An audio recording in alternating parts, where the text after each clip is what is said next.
यदि आप आज कुछ करने के लिए ठाने हैं और यदि वो पूरा नहीं होता है तो आप हारिएगा नहीं, गिरिएगा नहीं, हताश मत होइएगा, क्योंकि जो होता है वो अच्छे के लिए होता है। मुश्किल समय में भी आप हंसते हुए आगे बढ़ेंगे और देखने वाला देखते रहेगा कि अरे इतना बड़ा तूफान इसके साथ आ गया, फिर भी ये नैया को पार कर गया तैरते हुए। तो यही कहेंगे दोस्तों कि मुश्किलों से भाग जाना आसान होता है, मुश्किलों से भाग जाना आसान होता है। हर पहलू जिंदगी का इम्तिहान होता है और डरने वालों को मिलता नहीं कुछ जिंदगी में, और लड़ने वालों के कदमों में जहान होता है, लड़ने वालों के कदमों में जहान होता है। अभी आपने बहुत ध्यानपूर्वक से सुना कि जो भी हमारे जिंदगी में होता है वो कहीं ना कहीं अच्छा ही होता है और वो कभी खराब नहीं होता है। जैसे अभी आपने सुना कि वो सारे व्यक्ति ने टिकट बनाया था जाने के लिए यात्रा पर पूरे फैमिली के साथ, लेकिन क्या हुआ, समय परिवर्तन हो गया। क्या हुआ भाई, सारा प्लानिंग जो था वो सारा फेल हो गया। क्यों? कुत्ता काट लिया, है ना? ऐसे ही हमारी जिंदगी में होता है। क्या होता है, हमने पूरा प्लानिंग किया, उसके लिए जो भी करना था सब कुछ किया, लेकिन एकाएक क्या होता है, वो समय है वो परिवर्तित हो जाता है और जो हमने सोचा था वो सारा कुछ क्या हो गया, पानी में मिल गया। लगता है कि भाई अब हमारे पास क्या है, कुछ नहीं हो पाएगा। लेकिन क्या होता है, जो होता है वो अच्छे के लिए होता है, क्योंकि अभी आपको लग रहा होगा कि ये हमारे साथ जो हुआ है ये गलत हुआ है, लेकिन दोस्तों याद रखिएगा कि आगे आने वाले कल में उसका जो परिणाम आप देखेंगे उसके बाद आपको लगेगा कि जो भी होता है वो अच्छे के लिए ही होता है। जैसे उसमें आपने देखा क्या हुआ, कुछ दिन के बाद जहां पे वो यात्रा के लिए जाना चाह रहे थे वो क्या हो गया, टाइटैनिक जहाज क्षतिग्रस्त हो गया ना।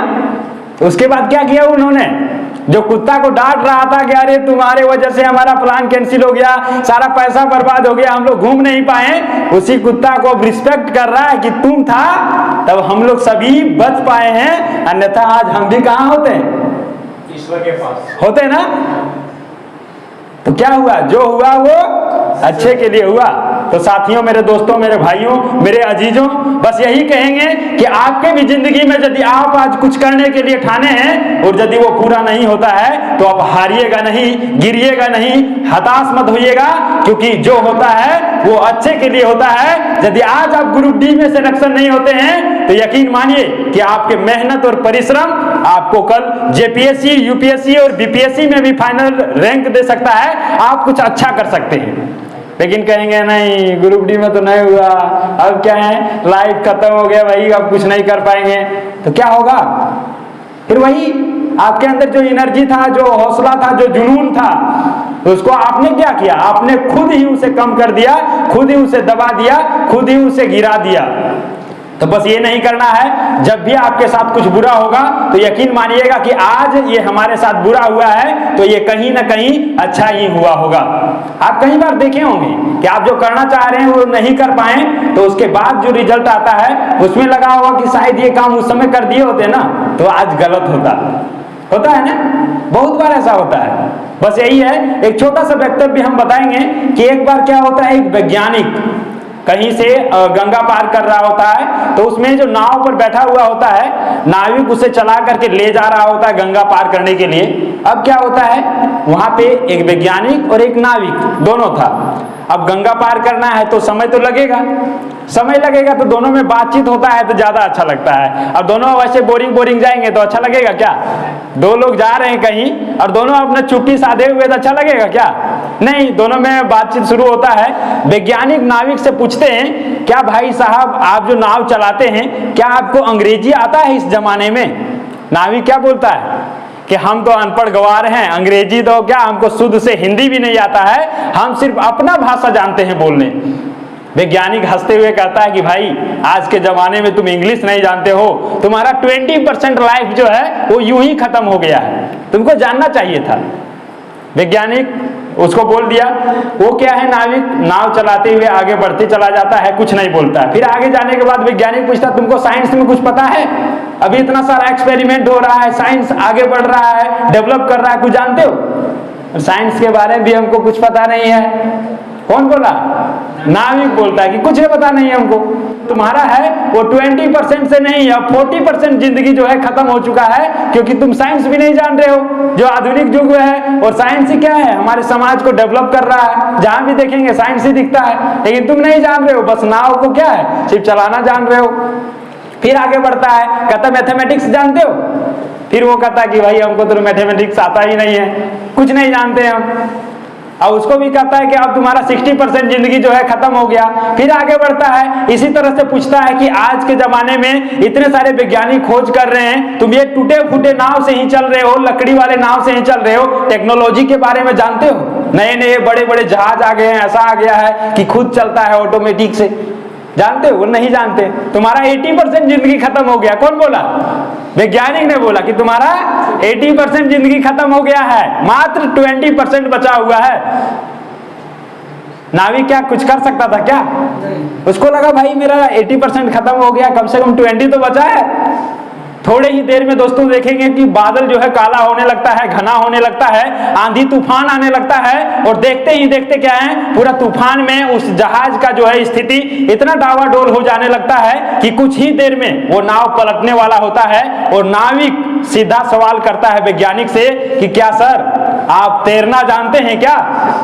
वैज्ञानिक के मुंह से जवाब निकलता है, तैरना?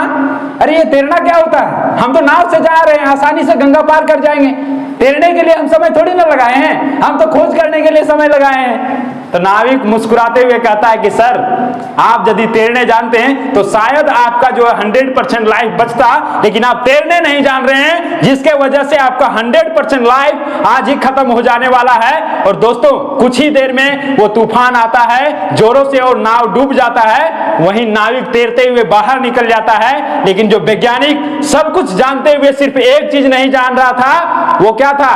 तैरना। और उसी को नहीं जानने की वजह से उन्होंने पूरी जिंदगी को खो दिया। और वहीं नाविक को आप देखेंगे तो कुछ नहीं जान रहा था, लेकिन तैरने जान रहा था, जिसके वजह से वो पूरे गंगा को तैर करके बाहर निकल गया, अपने जिंदगी से अपना जो मुश्किलें था उसको पार पा लिया। तो बस यही है हमारे भी जिंदगी में, हम लोग क्या करते हैं, सिर्फ किताबी कीड़ा बनने के लिए लगे रहते हैं। क्या आज हो सकता है कि ये पूरा साइंस का बुक हम रट लेंगे तो बहुत अच्छा होगा हमारे लिए, लूसेंट पढ़ लेंगे, पूरा रट लेंगे तो एग्जाम में पास कर सकते हैं, हम भी मानते हैं। आप बहुत सारे साइंस का बुक पढ़े होंगे, मैथ पढ़े होंगे, जो भी इंग्लिश है वो सारा कुछ पढ़े होंगे, जीके जीएस सब पढ़ लिए होंगे।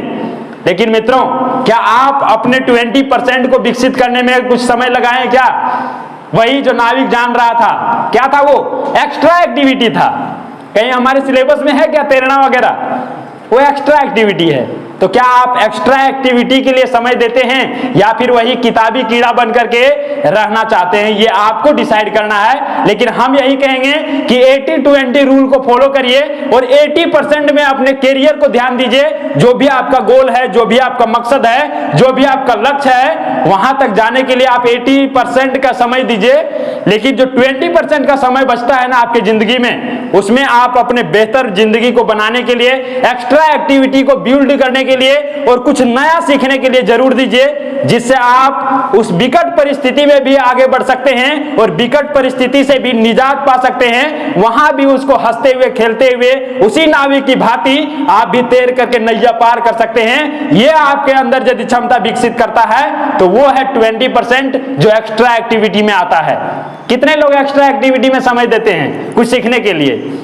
अपने सिलेबस के अलावा कुछ आध्यात्मिक किताबें पढ़ते हैं, जैसे हमारा हो गया गीता हो गया, कुरान हो गया, रामायण हो गया, महाभारत हो गया, इस सारे चीजों को जानने के लिए, या फिर किसी महापुरुषों के जिंदगी को सीखने के लिए कि आखिर वो महापुरुष बने हैं तो उसको महापुरुष बनने तक का जो सफर है उसमें किस प्रकार के मुश्किलें आए हैं, ताकि हम भी अपने जिंदगी में उन सारे मुश्किलों को पार करके वहां तक पहुंच सके। कितने लोग देते हैं? 3-4 लोग देते हैं। वैसे हमने बताया था कि स्वाध्याय करना बहुत जरूरी है। स्वाध्याय, इसका अर्थ यदि देखेंगे, स्व मतलब होता है खुद, अध्याय मतलब होता है अध्ययन करना, है ना, खुद को पढ़ना। जैसे भाई जी बटवाल जी अभी बताए थे कि क्वेश्चन पूछना जरूरी है। 3 में से 1 बोले थे ना, क्वेश्चन भी पूछना। किससे पूछना है? बगल वाला से।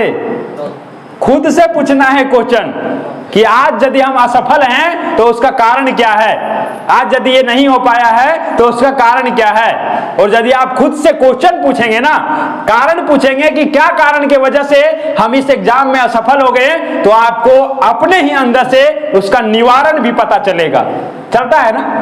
आप पूछिए कि हमको अभी जो है हजारीबाग का रेलवे स्टेशन कैसे जाना है, पूछ के देखिए, माइंड में पूछिए कहां जाना है, रेलवे स्टेशन कैसे जाना है। क्या आपको जवाब मिला? क्या मिला? कैसे जा पाइएगा आप? कैसे जा पाइएगा? क्या क्या दिमाग में आया, उसका उपाय क्या क्या आया? हाँ आया होगा कि ऑटो पकड़ करके चले जाएंगे, है ना, इस तरह का आता है ना। तो वहां पे क्या आप क्वेश्चन पूछेगा तो उसका जवाब मिलेगा, लेकिन नहीं पूछेंगे तो मिलेगा क्या? नहीं मिलेगा। तो बस क्वेश्चन करना सीखिए, और ये जो है हमारा जिंदगी का वसूल है। तो दोस्तों साथियों, बस यही कहेंगे कि आप भी उसी नावी की भांति अपना 20% को भी विकसित करने में लगेंगे, तो मुश्किल समय में भी आप हंसते हुए आगे बढ़ेंगे, और देखने वाला देखते रहेगा कि अरे इतना बड़ा तूफान इसके साथ आ गया, फिर भी ये नैया को पार कर गया तैरते हुए। तो यही कहेंगे दोस्तों कि मुश्किलों से भाग जाना आसान होता है, मुश्किलों से भाग जाना आसान होता है, हर पहलू जिंदगी का इम्तिहान होता है, और डरने वालों को मिलता नहीं कुछ जिंदगी में, और लड़ने वालों के कदमों में जहान होता है, लड़ने वालों के कदमों में जहान होता है। बहुत बहुत धन्यवाद आप सभी का।